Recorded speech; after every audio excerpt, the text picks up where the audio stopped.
ஸ்ரீ அரவிந்தோ மீரா பள்ளிக்கூடத்துக்கு சேர்ந்த மரியாதைக்குரிய சேர்மன் டாக்டர் சி சந்திரன் அவர்களுக்கும் இந்த மேடையில் இந்த விழாக்கு சிறந்த சிறப்பு விருந்தினராக வருகை தந்திருக்கும் காவல்துறைக்கு சேர்ந்த மதுரை காவல்துறைக்கு சேர்ந்த மரியாதைக்குரிய ஸ்ரீ பாரி அவர்களுக்கும்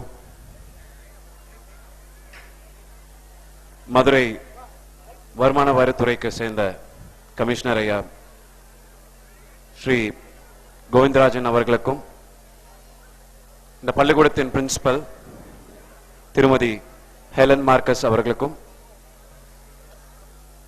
இந்த பள்ளிக்கூடத்துக்கு சேர்ந்த வாத்தியார் மாணவர்கள் மாணவிகள் இங்க வருகை தந்திருக்கும் பத்திரிகையாளர்கள் முக்கியமாக இந்த விழாக்கு சொந்தக்காரர்கள் ஆகிய பெற்றோர்கள் உங்க அனைவருக்கும் என்னுடைய இனிய மாலை வணக்கம். இதுக்கு முன்பு பேசிய நம்மளுடைய காவல்துறை கமிஷனர் ஐயா பாரி அவர்கள் சரி, மரியாதைக்குரிய கோவிந்தராஜன் ஐயா அவர்களும் சரி, இவர்களோட பேச்சை பார்க்கும்போது இன்னும் ரொம்ப ஒரு சொல்லும்போது ஒரு பயத்தை உண்டாக்குச்சு. அவங்களோட பேச்சும் அவங்களோட அந்த பேச்சு திறமையும் பார்க்கும்போது உண்மையிலேயே ஒரு சின்ன ஒரு நிலநடுக்கம் தான் எனக்கு. என்னன்னா அவங்களுக்கு கழிச்சு வந்து பேசுறது ரொம்ப ஒரு கஷ்டமான ஒரு விஷயம். ஆனா அவங்கள பார்க்கும்போது அவங்க பேசுறது பார்க்கும்போது இன்னும் அதிகமான ஒரு கௌரவம் வருது அவங்க மேல. உண்மையிலே என்னுடைய மனமார்ந்த வாழ்த்துக்கள். அது பேசுறது வந்து ரொம்ப ஒரு ஆச்சரியப்படக்கூடிய ஒரு விஷயம். எனக்கு அவங்கள மாத்தம் ஒரு வயசும் இல்லை, அனுபவம் இல்லை. அதனால இன்னும் கொஞ்சம் மன்னிச்சு விடுங்க. மனசுல பட்டது பேசணும்னு நான் ஆசைப்படுறேன். ரொம்ப ஆசையோட வந்திருக்கேன். நானும் ஒரு பிரபலமான ஒரு ஸ்கூல்ல தான் படிச்சிருக்கேன், SBOA ஸ்கூல். பட் ஆனா சென்னை சிட்டியில வந்து ஒரு ரொம்ப சாதிச்ச ஒரு ஸ்கூல்னு சொல்லுவாங்க. ஆனா ஒரு பெரிய சாதனை பண்ண ஸ்கூல்ல படிச்சது பெரிய விஷயம் இல்லைங்க. பட் என்ன கத்துக்கிட்டோம், எங்கேருந்து எப்படி வரோன்றது தான் இருக்கு. நான் எங்க ஸ்கூல்ல கூட பார்த்துருக்கேன், எத்தனையோ ஃபங்க்ஷன்லாம் நடத்திருக்காங்க. நானும் பல ஸ்கூலுக்கு போயிருக்கேன். முதல் முறையாக ஒரு பள்ளிக்கூடத்துல இத்தனை பெற்றோர்கள் வரது பார்க்கும்போது நிஜமா பிரமிக்க வைக்குது. ஏன்னா பொதுவா ஒண்ணு தந்தை வேலைக்கு போயிடுவாரு, இல்ல தாய் எங்கன்னா வேலைக்கு போயிடும், யாரோ ஒருத்தர் தான் வர முடியும். ஆனா ரெண்டு பேரும் சேர்ந்து இல்ல குடும்பத்தோட ஒரு திருவிழாக்கு வந்த மாதிரி வந்திருக்கீங்க. இன்னும் கூட்டம் வந்துகிட்டே இருக்கு. டாக்டர் சந்திரன் ஐயா என்ன சாதிச்சிருக்காரு அப்படின்னா, இத்தனை பேரோட நல்வுலங்களை வந்து அவர் வந்து இன்னைக்கு அவங்களோட அந்த ஆசீர்வாதத்தை வந்து அவர் சேர்த்திருக்காருன்னு நான் சொல்றேன். ஏன்னா அதுதான் பெரிய சக்சஸ். இன்னைக்கு பெரிய கட்டடமாக இந்த கல்லூரி இந்த பள்ளிக்கூடம் வளர்ந்துருக்கலாம், இன்னும் அவங்க பல கட்டடங்கள் கட்டிக்கிட்டு இருக்கலாம். ஆனா இப்படிப்பட்ட ஒரு விழா நடத்துறதுன்றது வந்து பெரிய சாதனை தான். என்னுடைய மனமார்ந்த வாழ்த்துக்கள். அதுதான் ஐ திங்க் இங்க இருக்கிற மக்கள் உங்க மேல வச்சிருக்கிற அந்த அன்பும் அந்த மரியாதையும் ரொம்ப நல்ல ஒரு யோசனை இது. எத்தனையோ பேர் சொல்லுவாங்க, என்னோட தாய் இது செஞ்சிருக்கா, என்னோட தாய் அது செஞ்சிருக்காங்க. பெத்ததே ஒரு பெரிய சாதனை தான். என்னோட மனைவி எனக்கு வந்து 2 பசங்கள் கொடுத்துருக்காங்க. எனக்கு ஒரு பையன் வந்து 2 வயசு, போன மாசம் தான் ஒரு பொண்ணு பிறந்தது. ரொம்ப சந்தோஷப்பட்டேன். ஆனா என் மனைவி மேல இன்னும் அதிகமான ஒரு மரியாதை வந்தது, நான் வந்து அந்த ஆபரேஷன் தியேட்டர்ல இருக்கும்போது, குழந்தை பெற்று கொடுக்கும்போது எனக்கு பார்க்கும்போது அவங்க அனுபவிக்கிற அந்த வலியும் அந்த வேதனையும் அந்த தியாகத்தை பார்க்கும்போது உண்மையிலேயே அனைத்து தாய்மார்களுக்கும் உண்மையிலேயே என்னுடைய மனமார்ந்த வணக்கத்தையும் நான் என்ன சொல்ல, அவங்களுக்கு பெரிய நன்றி சொல்ல நான் ஆசைப்படுறேன். என்ன பண்ணாலும் அதுக்கு ஈடு கொடுக்க முடியாது. இன்னைக்கு இந்த விழாக்கு வரும்போது ரொம்ப சந்தோஷமா இருக்கு. நானும் ஒரு தந்தை ஆகிவிட்டேன். ஒரு பெரிய முன்னேற்றம். எங்க அப்பா சொல்லுவாரு, டேய் நீ வளர்ந்தாதான்டா உனக்கு வந்து கஷ்டம் தெரியும், நான் படுற கஷ்டம் தெரியும் அப்படின்னு சொல்லி. உனக்கு 2 பசங்கள் பிறந்தாதான்டா உனக்கு அதனோட கஷ்டம் தெரியும்னு. எனக்கு கஷ்டம் தெரியுதோ இல்லையோ, பொறுப்பு வந்திருக்கு. இன்னைக்கு வந்து எது செஞ்சாலும் வந்து பசங்களை மைண்ட்ல வச்சுக்கிட்டு இன்னும் நிறைய சாதிக்கணும், இன்னும் நிறைய செய்யணும்ன்ற ஒரு எண்ணத்தை கொடுத்துக்கிட்டு இருக்கு.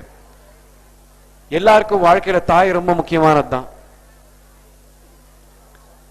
இன்னைக்கு இந்த பள்ளிக்கூடத்துக்கு சேர்ந்த நம்ம டாக்டர் சந்திரன் ஐயா அவர்களுடைய 2 மகன்களும் மரியாதைக்குரிய திரு அபிலாஷ் அவர்களும் மரியாதைக்குரிய திரு அபிநாத் அவர்களும் 2 பேருமே ஒரு சிறந்த ஒரு மகங்களாக நான் நினைக்கிறேன். ஏன்னா அவங்க வாழ்க்கையிலும் தாய் என்றது ரொம்ப முக்கியமான ஒரு கட்டம் தான். அந்த தாய் இழந்த பிறகு எவ்வளவுதான் காசு கிடைச்சாலும் எவ்வளவுதான் முன்னேறினாலும் அந்த தாய்க்கான இடத்தை அந்த ஸ்தானத்தை வந்து ஈடு கொடுக்கவே முடியாது, அதை சரிப்படுத்தவே முடியாது.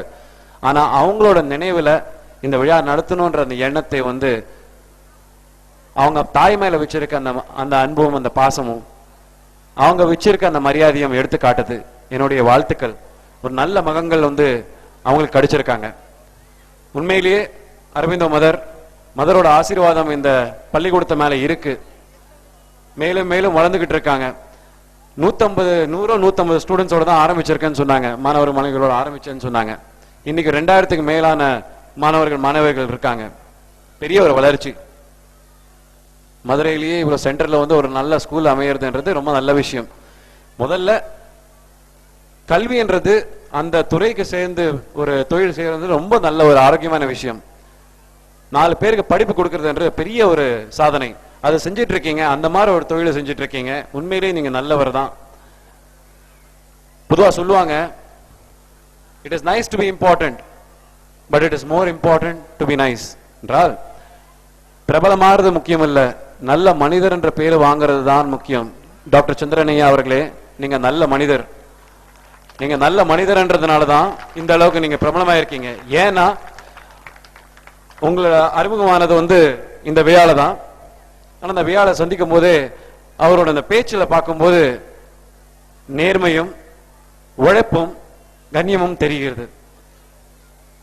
யாரு சாதிச்சாலும் அது வந்து அதிர்ஷ்டத்தால கிடையாது. அந்த சாதனைக்கு பின்னாடி நிச்சயமாக உழைப்பும் நேர்மையும் இருந்தா மட்டும்தான் இந்த அளவுக்கு வளர முடியும். அதுக்கு தான் உண்மையான அடையாளம் நீங்க எல்லாரும். சாய்த்தவர்கள், அது வந்து நம்ம காவல்துறைக்கு சேர்ந்த கமிஷனர் ஐயா அவர்களாலும் சரி, வருமான வரித்துறைக்கு சேர்ந்த கமிஷனர் ஐயாவும் சரி, டாக்டர் சந்திரன் ஐயா அவர்களாலும் சரி, சாதனையாளர்கள். அதே மேடையில் நானும் கலந்துகிட்டு இருந்த ரொம்ப சந்தோஷப்படுறேன். எனக்கு பெரிய உதவி செஞ்சது, எல்லாரும் யோசிக்கலாம், ஒரு ப்ரொடியூசரா இருந்திருக்கலாம், ஒரு டைரக்டரா இருந்திருக்கலாம் அப்படின்னு. எனக்கு சரியான நேரத்தில் வந்து உதவி செஞ்சது என்னோட தாய் மட்டும்தான். எங்க அப்பா வந்து ஒரு பேங்க் மேனேஜரா வேலை செஞ்சுட்டு இருந்தார். எங்க அம்மா வந்து டெலிகம்யூனிகேஷன்ஸ்ல வேலை செஞ்சுட்டு இருந்தாங்க. 2 பேருமே வேலை செஞ்சுட்டு இருந்தாங்க. எங்க அம்மாவுக்கு வந்து அவங்களோட சம்பளம் வந்து 15,000மோ 18,000மோ. நான் வந்து ஒரு படத்துக்காக கொஞ்ச நேரம் தான் எடுத்துப்பேன். ஒரு படத்துக்காக முதல் படத்துக்காக வந்து முயற்சி பண்ணும்போது 2 வருஷம் கஷ்டப்பட்டுட்டு இருந்தேன். எங்கேயுமே வாய்ப்பு கிடைக்கல. 8 மணி நேரம் 10 மணி நேரம் ஒவ்வொரு கட்டடத்துக்கு முன்னாடி நிக்கணும். எங்கேயாச்சும் அவங்க பார்ப்பாங்களா, பார்த்துட்டு நம்மளுக்கு ஒரு வாய்ப்பு கொடுப்பாங்களான்னு காத்திருப்போம். சோறு தண்ணி இருக்காது, காத்துட்டு இருக்கணும்.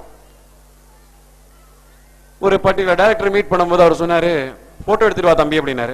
நானும் ஒரு கொனிக்காக போயிட்டு ஒரு 100-150 ரூபாயில 3 போட்டோ எடுத்துக்கிட்டேன். ப்ரொஃபைலு, ரைட்டு, ஸ்ட்ரைட்டுன்னு எடுத்துன்னு போய் கொடுத்தேன். அவர் மூஞ்சில கடைசி விரிஞ்சாரு. என்ன அப்படின்னு கேட்டேன். ஏன் சார் இந்த மாதிரி செய்யறீங்க அப்படின்னு. ஏன்னா சினிமா சாதாரண போயிடுச்சா, போய் நல்ல போட்டோ எடுத்துட்டு வா அப்படின்னாரு. ஏன் சார் இதுல என்ன குறை இருக்கு அப்படின்னா, இதெல்லாம் போட்டோ கிடையாது, போய் நல்ல போர்ட்போலியோனாரு. நிறைய பேர் போர்ட்போலியோனா என்னன்னு தெரியாம இருந்திருக்கலாம். அது வந்து ஒரு பெரிய ஒரு போட்டோகிராஃபரை வர வச்சு ஒரு பெரிய ஸ்டூடியோவும் ரொம்ப பிரம்மாண்டமாக எடுக்க வேண்டிய ஒரு என்ன சொல்ல ஹைடெக்கான ஒரு கேமரால எடுக்க வேண்டியான ஒரு போர்ட்போலியோ ஒரு 15,000-20,000 ரூபாய் ஆகும். நான் வந்து எங்க வீட்டுக்கு போயிட்டு எங்க அம்மா கிட்ட, அம்மா நான் போட்டோ எடுத்துக்கணும், அதுக்கு 15,000 வேணும்னு சொல்லி நான் கேட்க முடியுமா? முதல்ல அவங்க மயக்கம் போட்டு விழுந்துருவாங்க. ஒரு மாச சம்பளத்தை வந்து கேட்கறோம் அப்படின்னு நான் எங்க அப்பா கிட்ட எப்படி கேட்கறது, எங்க அப்பா எப்படி ஒத்துப்பாரு எனக்கு தெரியாது. பட் எனக்குள்ள ஒரு ஆசை இருக்கு, நான் எப்படியாச்சும் நடிகர் ஆகணும் அப்படின்னு. எனக்கு வந்து அந்த போட்டோ வேணும்னு. எல்லாருக்கும் ஆசை இருக்கும், எனக்கு இப்படிலாம் வேணும் அப்படின்னு. ஆனா நம்ம வசதி இருக்கணும்ல. அப்படி இருக்கும்போது எங்க அம்மா கிட்ட கேட்கும் போது எங்க அம்மா சொன்னாங்க, பயந்து கேட்டேன். எங்க அம்மா சொன்னாங்க, கவலைப்படாதரா, எனக்கு என் பையன் சூப்பர் ஸ்டார், என் பையன் நல்லா வரணும். எனக்கு எல்லா தாய்க்குமே தன்னோட மகன் வந்து மாபெரும் ஒரு கலைஞரா வரணும், பெரிய சூப்பர் ஸ்டாரா வரணும்னா ஆசை. அது எந்த தொழில இருந்தாலும் சரி. எங்க அம்மாவுக்கு ஒரு ஆசை, நீ செய்டா, ஒன்னும் பரவாயில்லடா, என்ன இருக்கு, ஒரு மாசம் வந்து நம்ம வந்து ரசம் சாதமோ இல்ல தயிர் சாதமோ சாப்பிட்டு பழிச்சுக்கலாம், அட்ஜஸ்ட் பண்ணிக்கோ, நான் அவங்க அப்பாவை சமாளிக்கிறேன்டா அப்படின்னாங்க. அன்னைக்கு எங்க அம்மா எனக்கு செஞ்ச அந்த உதவி, அந்த போட்டோ போச்சு, அவங்களோட ஆசீர்வாதம் 3 நாள்ல எனக்கு வந்து படம் கிடைச்சது. இன்னைக்கு ஒரு நடிகனாக முடிஞ்சது, எனக்கு ஒரு அடையாளம் கிடைச்சது. உண்மையிலே எங்க அம்மா அப்பாவுக்கு நான் ரொம்ப கடமைப்பட்டிருக்கேன், என்னைக்கா இருந்தாலும் சரி. அதே மாதிரிதான் ஒவ்வொரு மகனுக்கும். நிறைய பேர் சொல்லுவாங்க இன்னைக்கு வந்து கல்வின்றது ரொம்ப முக்கியம். நிச்சயமாக கல்வி முக்கியம் தான், நான் இல்லைன்னு சொல்லல. வயசு சின்னவனா இருக்கலாம், இருந்தாலும் ஏதோ சில விஷயங்கள் ஷேர் பண்ணிக்கணும்னு ஆசைப்படுறேன். கல்வின்றது முக்கியம்தான். பட் இன்னைக்கு காலகட்டத்தில் பார்க்கும்போது, நடுப்புற வாழ்க்கையில பார்க்கும்போது, பழக்க தெரிஞ்சவனா இருக்கிறது கூட ரொம்ப முக்கியமா போயிடுதுங்க. வெறும் படிப்பு மட்டும் பத்தாது. எல்லாருக்கும் வந்து பாத்தீங்கன்னா பையன் பொண்ணு பிறந்த உடனே இன்ஜினியர் ஆயிடணும், டாக்டர் ஆயிடணும், இல்ல பெரிய ஒரு லாயர் ஆயிடணும், இல்ல போலீஸ்ல போயிடணும், இல்ல வந்து பெரிய ஒரு சாதனையாளர் ஆயிடணும், இப்படிதான் எல்லாம் யோசிக்கிறாங்க. ஆனா அந்த பையனும் பொண்ணுக்கும் என்ன வேணும்ன்றது யாரும் யோசிக்க மாட்டேன்றாங்க. நிறைய பேர் ஒரு கம்பல்ஷனை கொண்டு வந்துடுறாங்க. எல்லாருக்கும் வந்து குழந்தைங்க நல்லா இருக்கணும்னு தான் ஆசை, no doubt about it. But இன்னைக்கு காலகட்டத்தில் அவங்களுக்கு என்ன பிடிச்சிருக்குன்றது பாக்குறதுக்கு தான் வந்து நாம கொஞ்சம் முக்கியத்துவம் கொடுக்க ஆரம்பிச்சணும். ஒருவேளை சச்சின் டெண்டுல்கரை வந்து நல்ல பாடகராக ஆகணும்னு நினைச்சாங்கன்னா இன்னைக்கு நமக்கு சச்சின் கிடைச்சிருக்க மாட்டாங்க. லதா மங்கேஷ்கர் வந்து பிரமாதமான போலிங் போடணும்னு அவங்க அம்மா சொல்லியிருந்தாங்கன்னா இன்னைக்கு அவங்க லதா மங்கேஷ்கர் பெரிய பாடகர்களாக இருக்க மாட்டாங்க. எல்லாரும் அவங்களுக்கு என்ன பிடிச்சிருக்கு, அவங்களோட எண்ணங்கள் எங்க இருக்குன்னு வந்து அவங்க பார்க்க ஆரம்பிச்சிட்டாங்கன்னா, நீங்க பாருங்க, யார் எங்கேருந்து ஒரு பெரிய சாதனையாளர் ஆவாங்கன்னு தெரியாது, யார் எப்ப என்ன சாதிப்பாங்கன்னு தெரியாது. ஒவ்வொரு வீட்லயும் ஒரு மாபெரும் கலைஞர் இருக்காங்க, நீங்க மட்டும்தான் ஐடென்டிஃபை பண்ணணும். இன்னைக்கு வந்து எஜுகேஷன் தவிர்த்து வந்து, கல்விக்கு தவிர்த்து வந்து சம்திங் எக்ஸ்ட்ராவும் தேவைப்படுது. இன்னைக்கு பையன் வந்து பொண்ணு வந்து இந்த ஃபர்ஸ்ட் பிரைஸ் வின் பண்றாங்க, செகண்ட் பிரைஸ் வின் பண்றாங்கிறது முக்கியம் இல்லைங்க. எல்லாரும் இந்த மாதிரி நிகழ்ச்சிகள் தான் நடக்கும்போது அவங்களோட குழந்தைகளை வந்து பார்ட்டிசிபேட் பண்ணணும்னு என்கரேஜ் பண்ணி விடுங்க. அதே ரொம்ப இம்பார்ட்டண்டா போயிடுது. ஏன்னா இன்னைக்கு 4 பேர் கூட எப்படி பழகணும், 4 பேர் கூட எப்படி பேசணும், அந்த பேச்சு திறமை இன்னைக்கு ரொம்ப அவசியமாகப்படுது. அவங்க தான் இன்னைக்கு பாத்தீங்கன்னா இன்னைக்கு வேகமான காலகட்டத்தில் வந்து பழக்க தெரிஞ்சவங்களா இருந்துடுறாங்க, சாதிக்க ஆரம்பிச்சிடுறாங்க. It is very very important. நிறைய பேர் வந்து படிச்சிடுறாங்க, ஆனா பிராக்டிக்கல் லைஃப்ல போய் பார்க்கும்போது பாத்தீங்கன்னா தடுமாறுறாங்க. அதுக்கான என்கரேஜ்மெண்ட் எப்ப இருக்கும் அப்படின்னா, ரியாலிட்டி நாம இந்த மாதிரி எதனா ஒரு வாய்ப்புகள் கிடைக்கும் போது ஃபேஸ் பண்ண முடியும்ன்றது மட்டும்தான். நான் கூடுதலாக நேரம் எடுத்துக்க விரும்பல. என்ன இங்க அழைத்து எனக்கு இந்த வாய்ப்பு கொடுத்த அபிலாஷ் அவர்களுக்கு வந்து நான் என்னுடைய மனமார்ந்த நன்றி சொல்லணும்னு நினைக்கிறேன். ஒரு நல்ல நிகழ்ச்சியில கலந்துக்கிட்டேன். எங்களுக்கெல்லாம் வந்து சிறந்த விருந்து வந்து விருந்து என்னன்னு நினைக்கிறீங்க நீங்க? ஆஸ்கர் விருதா, இல்ல வந்து ஒரு ஸ்டேட் அரசு விருதா, இல்ல ஒரு கலைமாமணி விருதா? இல்லைங்க, நீங்க எல்லாம் மனவிட்டு சந்தோஷமாக எங்களை ஆசீர்வாதம் பண்றதுக்கு கை தட்டினீங்கன்னா அதுதான் எங்களுக்கு கிடைக்கிற விருது. அதுதான் எங்களுக்கு ஒரு பெரிய புத்துணர்ச்சி, ஒரு குளுக்கோஸ் மாதிரி. அந்த குளுக்கோஸ் ஏத்திக்கலாம் தான் இந்த மாதிரி நிகழ்ச்சிகளை கலந்துக்கிறோம். போகும்போது இன்னும் நல்லா வளரணும்னு எங்க தாய் தந்தைக்கும் நான் வந்து நல்லா சாதிக்கணும்னு ஒரு ஆசை இருக்கு, கனவு இருக்கு. நிச்சயமாக அந்த கனவை நிறைவேற்றுவேன் நானும் நம்புறேன். அதுக்கு உங்க எல்லாரும் பெரியவங்களோட ஆசீர்வாதம் எனக்கு தேவை. நானும் நல்லா வளரணும், உங்க குழந்தைங்களும் நல்லா வளரணும், நீங்க எல்லாரும் ஆசீர்வாதம் பண்ணணும். இந்த பள்ளிக்கூடத்துக்கு சேர்ந்த அனைவருக்கும் பாத்தீங்கன்னா வாழ்த்துக்கள். இன்னும் மேலும் மேலும் பல கட்டடங்கள் நடக்கணும், வளரணும், நிறைய பேர் கல்வியை கொடுக்கணும். அந்த நல்ல காரியத்தை தொடர்ந்து செஞ்சுக்கிட்டே இருங்க. வர எதிர்காலத்திலையும் நல்ல நிகழ்ச்சிங்க எங்களை அழைத்துக்கும் போது நிச்சயமாக நாங்கள் வரணும்னு ஆசைப்படுவோம். இங்க அழைத்ததுக்கு உங்க அனைவருக்கும் என்னுடைய மனமார்ந்த நன்றி. Thank you very very much. சினிமாவெல்லாம் காட்டுவாங்க, மதுரைக்காரங்களாம் எல்லா படங்களும் பார்ப்போம். நாங்கள் சில நேரத்தில் வந்து சிரிக்க வைக்கிறது என்ன அப்படின்னா, மதுரையிலேருந்து எல்லா கோவக்காரங்கள்லாம் சொல்றாங்க. ஆனா இவ்வளோ அமைதியான ஒரு கூட்டத்தை நான் எங்கேயும் பார்த்ததே கிடையாது. அதுக்கு உண்மையிலேயே உங்களுக்கு என்னுடைய பாராட்டு. Thank you very much. மதுரை ஒரு ராசியான ஊரு, அதிருஷ்டமான ஊரு. அந்த ஊருக்கு, அந்த மண்ணுக்கு சொந்தக்காரங்க நீங்க எல்லாம் ரொம்ப கொடுத்து வச்சிருக்கீங்க. என்னைக்கும் நாங்கள் புறாமப்பட்டுக்கிட்டே தான் இருப்போம். Thank you very much. மீண்டும் ஒரு அழைத்ததுக்கு மனமார்ந்த நன்றி. தேங்க்யூ. என்னுடைய குழந்தை